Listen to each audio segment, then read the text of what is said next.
Thank you all. I think that's the full group here, and we can finally, we have some time now to turn it over to the rest of you all. And I would say Noemi has to leave. So any questions that you all have for her, why don't we start off with that? Okay. So if you have questions, raise your hand and I can enable you to speak, or you can just put the questions into the Q&A.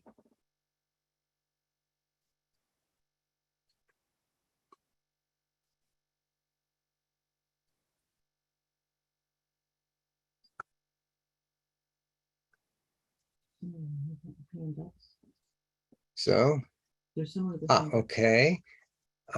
This is will be Egby. Okay, go ahead.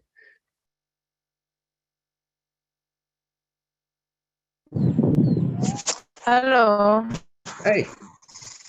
Good day, everyone.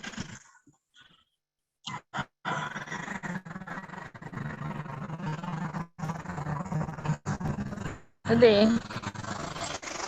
I am Eube Egbe. I'm speaking from Cameroon.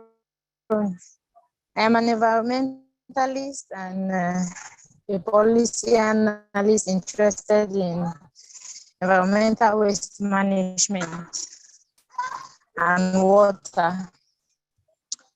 So I am really pleased to be here and I love the presentations so far, the good innovations and all that. But my concern is I wish to know what innovations are the presenters, if they have counties and low income something in the Democratic Republic of Congo, where obviously they face the actual problem of plastic pollution, because most of these countries, they serve as dump sites for international waste. Yet they don't have the innovations to, they don't have the relevant machines to treat this waste. So I don't know if they have any adaptive ideas, because we are using the reuse and repurpose technique here in Cameroon. My local NGO known as One Green Africa,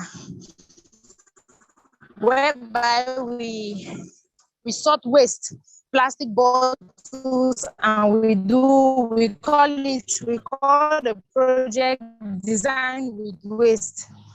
We do handicraft to reduce the pile of waste, because we have noticed that many other NGOs are involved in displacement of waste.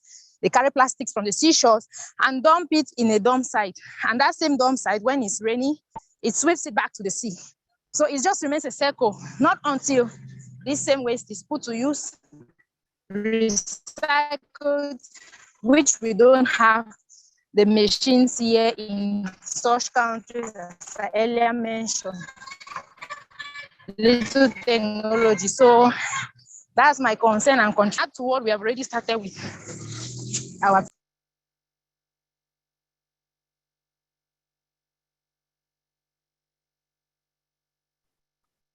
Are you still there? She muted. Did you mute? She's muted. Oh, okay. Thank you. Yeah, that is there is that problem. But does anybody want to speak? Noemi or Maria or anyone else? I don't know if I understand it correctly, because it was very cut off for me here. But I think in general, what happens in the global south is the system that is being pushed towards us for like the use of plastic isn't met with the technologies, not only technologies, but the way that we treat our waste. I think that's kind of what Ayube, I don't know if I'm pronouncing correctly, but first off, I think that each country especially the global South countries, have to like ban this globalization of plastic and this high consumption, because we don't have the means and the structure to process these waste that it's being pushed to us to consume even more. And also the northern countries that ship waste to us also is a big problem. So for me, individually, more than think of technologies that can be brought to our countries, is to think of the regulations that have to be implemented for the usage of plastic to reduce it, because it's not going to work. Like, even if we have the best technology available, if like we can recycle everything, if we keep producing plastic and using plastic, like, it's never gonna meet our how much you have to treat of waste in general. And the plastic will continue to be produced, and plastic comes from fossil fuels, so the emissions will continue to be put in our planet, and it will increase like the climate crisis.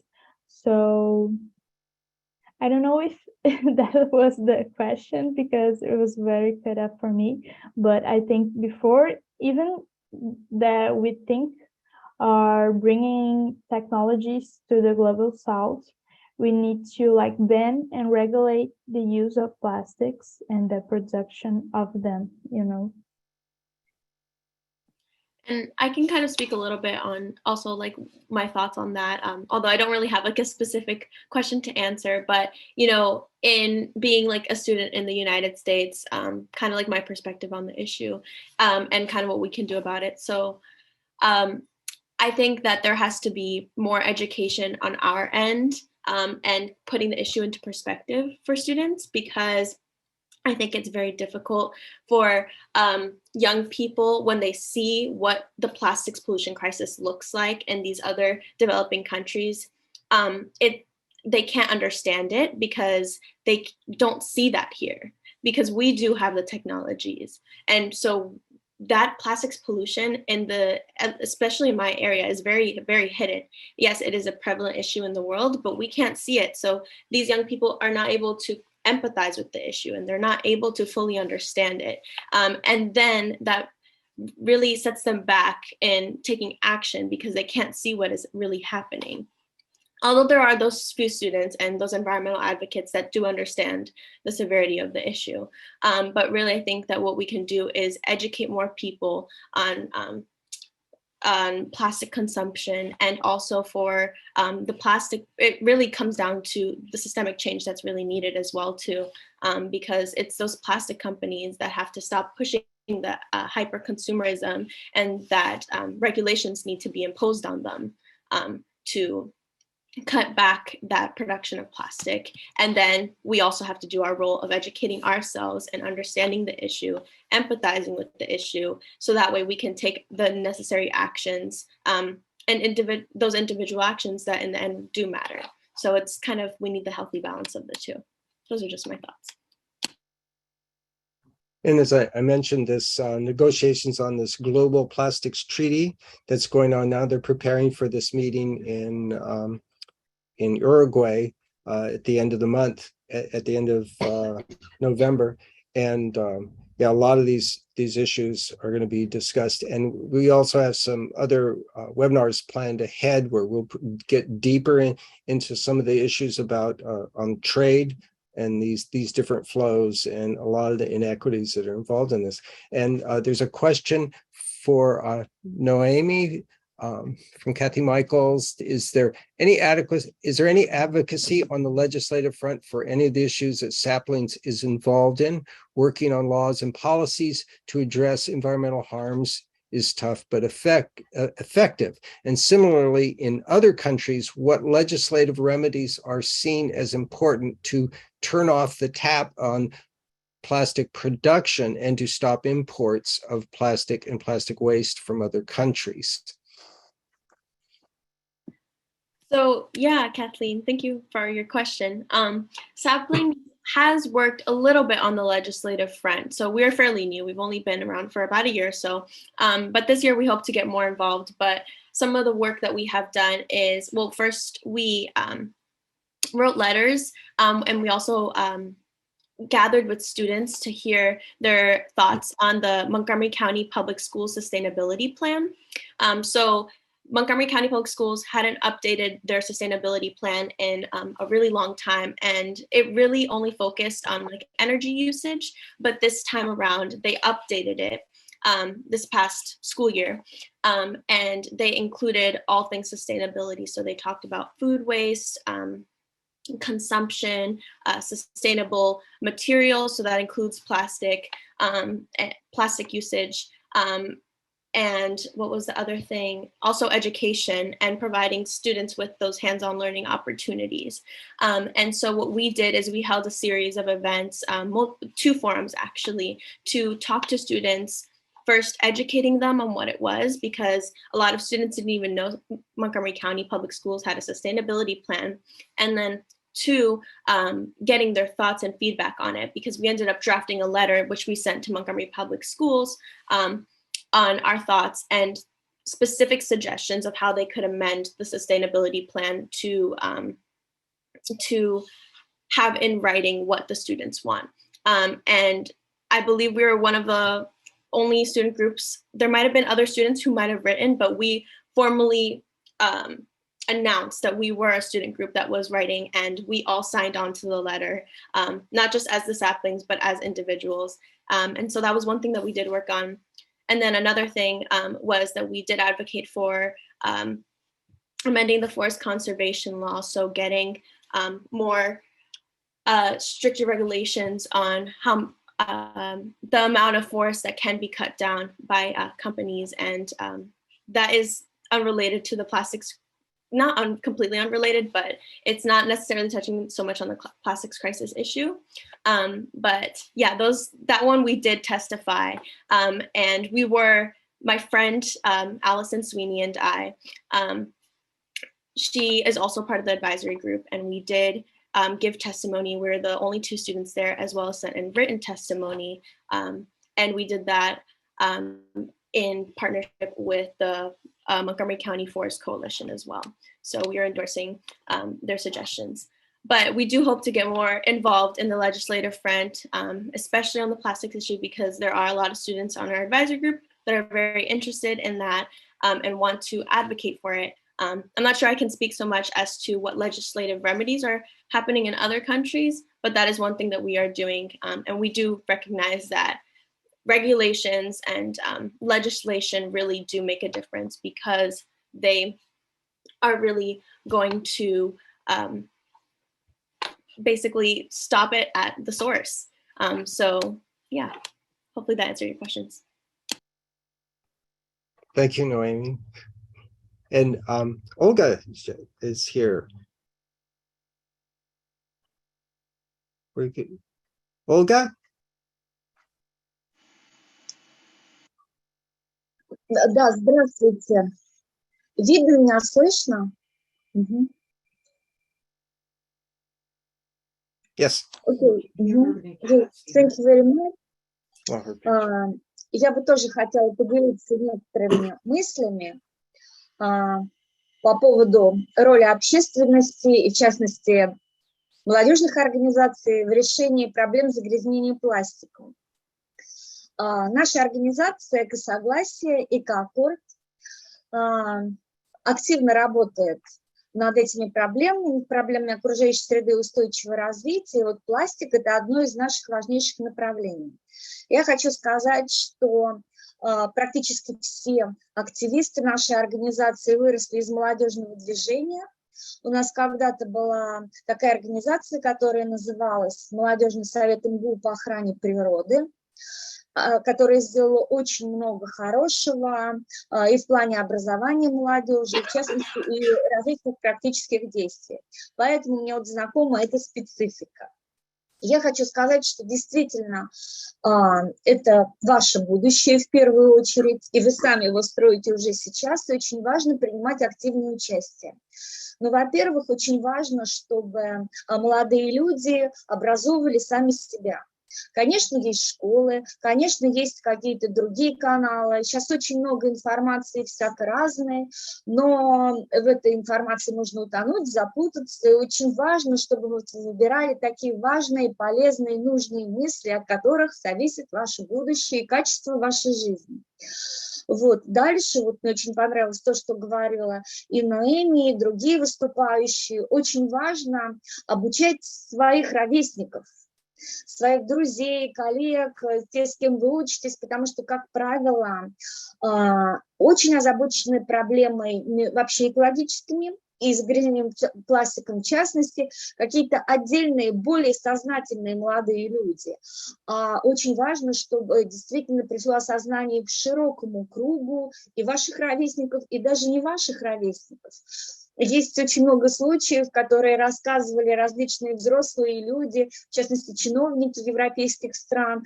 Они рассказывали, что их дети дают им больше для экологического образования, чем какие-то другие источники.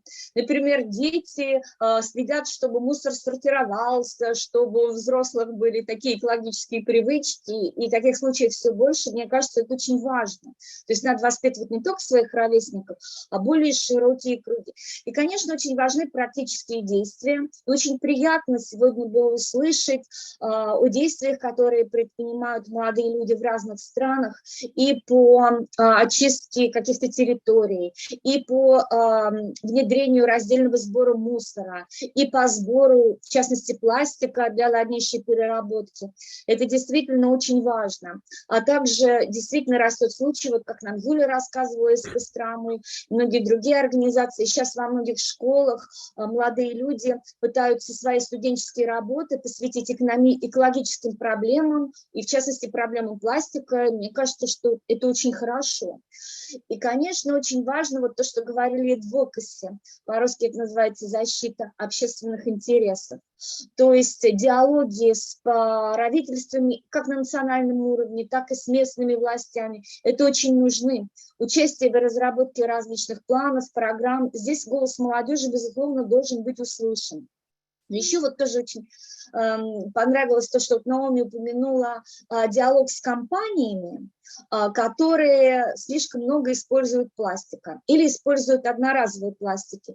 Вот мы недавно с коллегами, в частности с Джеффри и Кэрин, разговаривали с кипрскими коллегами, которые рассказывали, неправительственные организации, которые рассказывали, как они вели диалог с туристическими компаниями за то, чтобы они отказались от одноразового пластика. Им удалось убедить. И вот, мне кажется, здесь тоже роль молодежи была бы очень важна. И как Джеффри сказал, что важна такая advocacy работа не только на национальном местном уровне, и сейчас есть возможности участвовать и на международном уровне. В частности, в деятельности экологической ассамблеи ООН, а также, вот как Джеффри говорил, идет разработка нового глобального договора по пластику, и молодежь тоже может принять участие в этом процессе, и очень здорово. Поэтому вот мы призываем, нам кажется, был бы очень полезен обмен опытом, то, что делают различные молодежные организации в различных странах. Это дает нам и вдохновение, это дает какое-то обогащение, знакомство с практиками, которые работают, что-то где-то не получается, как можно эти проблемы преодолеть, мне кажется, очень важно.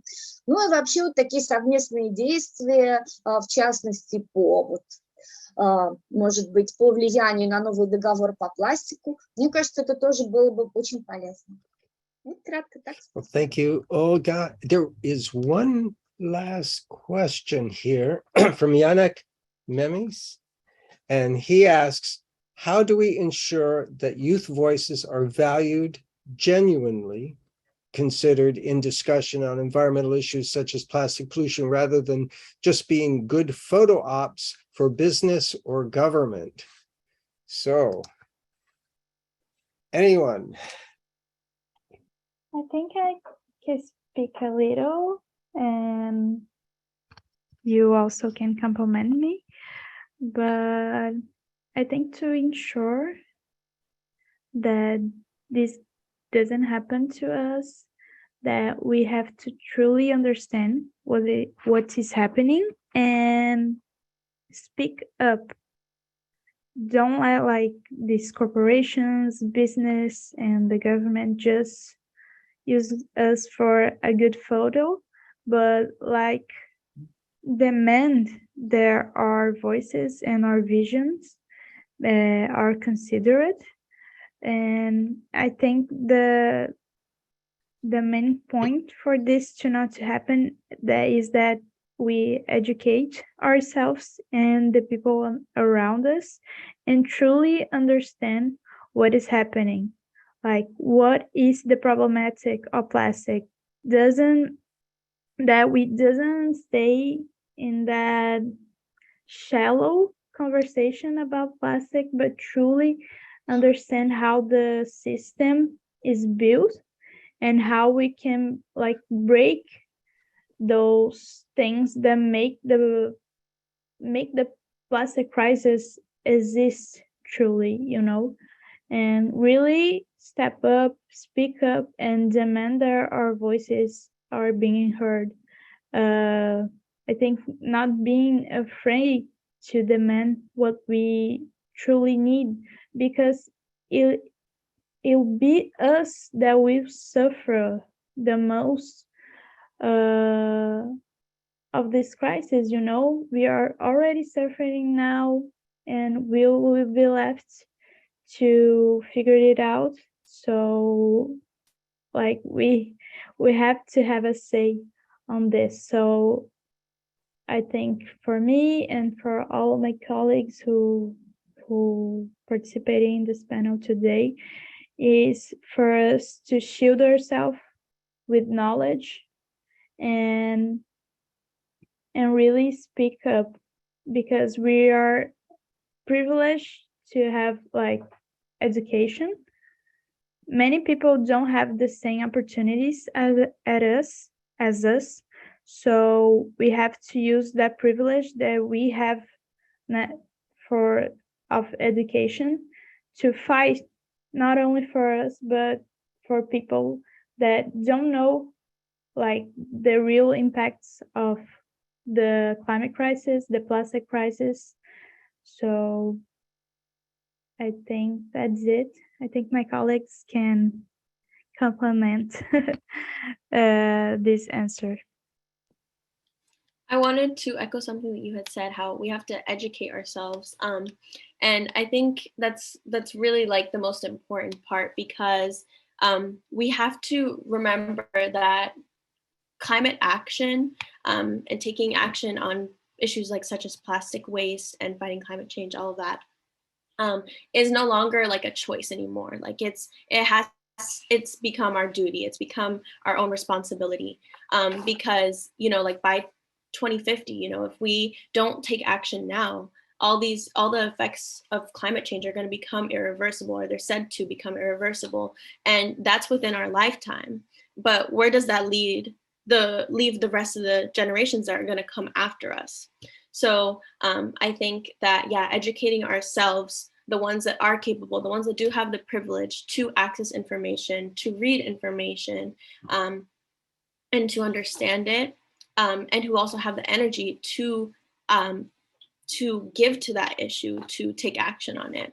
That would be the best way to address all of those. And that way we can inspire one another to stand up together, and also empower one another to get in those seats who are making the decisions on the choices regarding sustainability of corporations and businesses, because currently probably like it's becoming a thing now that businesses have a sector for sustainability to make decisions on that, but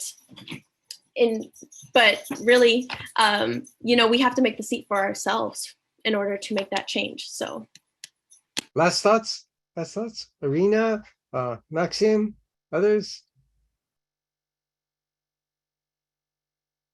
We're almost at the end. We're at the end here, so this is your last chance. No? Okay. And also in response to... Можно я скажу? Good. Okay, Можно? great.